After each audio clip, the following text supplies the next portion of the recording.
يا عزيزتي، اليوم راني جايه نهضر معاك من القلب للقلب، بلا زواق وبلا هضره تاع كتوبه وتاع المواقع التواصل الاجتماعي. راني باغيه نحكو على حاجه راكي خايفه تنطقيها، حاجه اذا قلتيها يقولوا عليك ماشي متربيه ولا يقولوا عليك تبدلتي ما كنتيش هاكا. اليوم غادي نحكو على الانانيه. صح قارعي، ما تروحيش بعيد. ماشي الانانيه تاع انا وبعد الطوفان، لا. اليوم غادي نهضروا على الانانيه اللي تخليك تحمي روحك، تحمي طاقه تاعك، وتخليك رزينه، وتخلي عندك هيبه في وسط الناس، وتقدي تمدي للناس اللي صح يستاهلوا، والناس اللي ما تستاهلش ما تمديلهاش لا وقتك لا طاقتك ولا حياتك، وبلا ما تضيعي في الطريق اللي انتي راكي تتمشي فيها. مرحبا بك في قناتي، انا غيمه، واليوم غادي نديرو هدنه مع رواحنا. ما تنساش ديري ابوني وتبارطاجي هذا الفيديو مع صحاباتك. بزاف منا ترباو على فكرة البنت لازم تكون طيبة، البنت لازم ما ترفضش اي طالب، البنت اللي كي تعيطي لها في الليل وتروح، البنت اللي تقري خوها، اللي تخدم الدار، واللي تسمع لصحاباتها، واللي تعاود دائما نفس الاحداث بلا ما تعيا، بلا ما تشكي، بلا اي مشاكل. شوفي عزيزتي، هذه الطيبوبة الزائدة ماشي فضيلة، هذه راها فخ راكي واقعة فيه، وهذه راها عادة خصوصا في مجتمعنا. البنت يربوها باش تكون جوكر، لازم تكوني طبيبة في الدار، شيف في الكوزينة، مستشارة نفسية لكامل الناس، وبلا ما ننساو لازم تكوني دايما تضحكي، ما تعيش ما تشكيش. شحال من وحده فيكم راهي تسمع فيا دروك وراهي حاسه بلي قلبها راه معمر، راه ثقيل بزاف. كيلي على هذيك المره اللي كنتي باغيه تريحي فيها، عيانه راسك دارك، ومن بعد عيطوا لك الناس وقالوا لك رانا محتاجينك، انا باغي نهضروا معاك، وانتيا كيما العاده تقولي واه اهلا بكم راني نسمع فيكم، بلا ما تقولي لا، بلا ما تعطي قيمة لعياك ولا قيمة للألم اللي راه فيك انتيا. هنا واش صرا؟ هنا راكي خنتي روحك، درتي الأولوية لراحة الناس، ونسيتي باللي لا شارج تاع حياتك راها واصلة 1%. صاي انتي راكي عيانة، راكي فشلانة، لا انتي عطيتي أولوية للناس وسمحتي في روحك. هنا واش راح نديرو؟ لازم نفرقوا بين الأنانية السامة والأنانية المقدسة بيناتنا. علاش نخافوا من كلمة الأنانية؟ خاطرش علمونا بلي الأنانية هي أنك تاكلي حق غيرك، بصح اليوم راح نعطيك تعريف جديد ليها. الأنانية المقدسة هي أنك تكوني واعية بلي طاقتك محدودة، طاقتك عندها دي ليميت، انتيا ما راكيش متوفرة كل وقت. كما كاين رصيد في الهاتف، كاين رصيد في الطاقة تاعك، رصيد في العاطفة تاعك، ورصيد في الحاجة اللي تقدميها للناس. اذا كمل هذاك الرصيد ومبقاش عندك، راح تولي تتفاعلي مع الناس بعصبية، راح تولي تكرهي الناس، وراح تولي تشوفي حياتك راها مدمرة، وقادرة حتى انك تدخلي في اكتئاب، وحتى واحد ما غادي يحس بيك. مثلا اذا كانت عندك صحبه ولا صديقه كل ما تعيط لك تفرغ فيك السموم تاعها، كل ما تعيط لك تفرغ فيك سمها، دائما تشكي لك، دائما تبكي لك، اشوفيني امنا امله، وتخليك نتيا عيانه باسكو طلقت فيك السم تاعها. هي حكات لك ريحه منتيا، داك السم تاعها اكسبتيتيه وخلاك مكتئبه، خلاك دائما تخمي في واش قالت لك.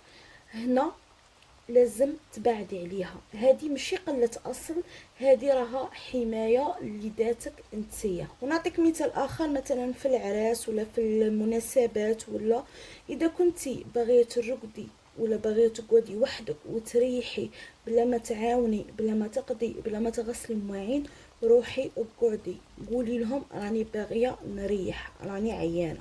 واش راح يصرى في هذه اللقطه؟ الدنيا ما راحش تحبس، الناس راح يزحفوا 5 دقائق، يزحفوا نهار يومين، بصح انتيا هنا غادي تربحي روحك، تربحي التوازن تاعك، وغادي تربحي راحتك اللي هي اولويه تاعك. والناس لا بغات تزعف تزعف. على بالي غادي تقولوا لي غايمه هضرتك ساهله، الهضره سهله بصح الواقع راه صعيب. انا غادي نقول لك نعم واه الواقع صعيب، بصح ماشي مستحيل.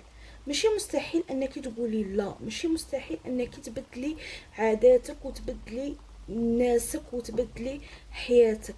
غادي نعطيك بعض الخطوات باش تبدي تطبقيها وتبدي تربحي روحك وتربحي راحة بالك.